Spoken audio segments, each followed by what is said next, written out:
पिछली बार जो राज्य में स्थिति बनी थी उस समय हमने हमारे संगठन ने और हमारे सारे पदाधिकारियों ने निर्णय लिया था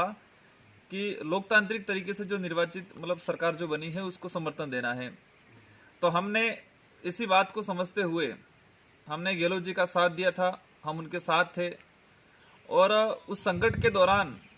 माननीय मुख्यमंत्री महोदय ने भी कम से कम 2 से 3 बार कहा था कि जो लोग मेरे साथ रहे हैं, बसपा के हैं, निर्दलीय हैं, बीटीपी के हैं, उन लोगों का एहसान मैं कभी नहीं भूलूंगा और उन लोगों के सारे विकास के कार्य और सारे अन्य कार्य होंगे। इसके बाद जब सरकार स्थिर हो गई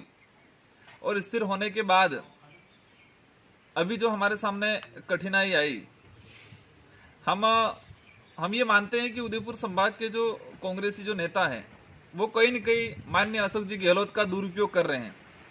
और वो लोग कहीं न कहीं बीच में हमारे विकास कार्य के जो सीएम साहब ने हमें आश्वस्त किया था उस बात में कहीं न कहीं रोड़ा अटका रहे हैं वो लोग।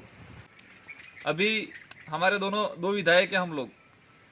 जब सरकार अस्थिर हुई थी इससे पहले हमारे लोगों की अपेक्षा कम थी, लेकिन सरकार ये माहौल बना पिछली बार, तो इसके बाद हमने सरकार को समर्थन दिया तो हमारे डूंगरपुर बांसवाड़ा के सारे लोगों की एक आस जग गई कि यहाँ हमारे बीटीपी के दोनों विधायक ने सरकार को समर्थन दिया है, तब कार्य होंगे अच्छे खासे। सभी को खुशी थी और सरकार जब बची तो कांग्रेस के जो हमारे डूंगरपुर बांसवाड़ा के जो लीडर है उनसे ज्यादा बीटीपी के विचारधारा के लोग थे, उनको खुशी हुई थी। खुशी इस बात की थी कि देश के अंदर हम चाहते हैं शांति बने और लोकतांत्रिक तरीके से जो चुनी हुई सरकार है वो इस देश या राज्य को चलाए। हमें खुशी हुई थी, लेकिन जब जिसे जैसे ये सरकार स्थिर होने के बाद हमारे साथ, हमारे लोगों के साथ जो भेदभाव हुआ और जो विकास कार्य के लिए जो बातें की थी वो काम नहीं हुए, तो कहीं न कहीं हमारे लोग आज निराश हैं, दुखी हैं। हम लोग भी इस बात को समझते हैं। आज जो स्थिति बन रही है, हम यही चाहेंगे कि राजस्थान सरकार के सारे मंत्री जो वर्तमान में हैं उन सभी को पिछला जो समय था जब सरकार कहीं न कहीं संकट में थी उस समय को याद करना पड़ेगा और उस समय में किन लोगों ने उनका साथ दिया, उन लोगों का हमने अब तक क्या क्या काम किया वो याद कर ले एक बार सारे मंत्री, तो बेहतर होगा,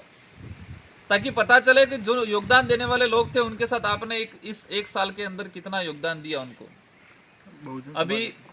चल रहा है बहुजन समाजवादी पार्टी वालों का, अब उनके साथ क्या बात हुई थी क्या नहीं हुई थी अब वही जाने। हम तो हमारी जो बीटीपी भारतीय ट्राइबल पार्टी का जो बात है, हम 2 विधायक हैं, तो आने वाले समय में हम चाहेंगे कि राजस्थान में ऐसी स्थिति कोई पैदा नहीं हो। जो सरकार द्वारा जनता द्वारा चुनी हुई जो सरकार है वो स्थिर रहे और इस कोरोना जैसी महामारी में राज्य को दूसरा झटका नहीं देना चाहिए। और लेकिन हमें दुख है कि सरकार ने हमारे साथ कहीं न कहीं भारी अन्याय किया है और इस बार कुछ ऐसा होता है तो हमारे दोनों विधायक, हमारे संगठन के लोग मिलकर निर्णय करेंगे कि हमें क्या करना है, किसके साथ जाके खड़ा रहना है, वो उसके बारे में हमें सोचना पड़ेगा।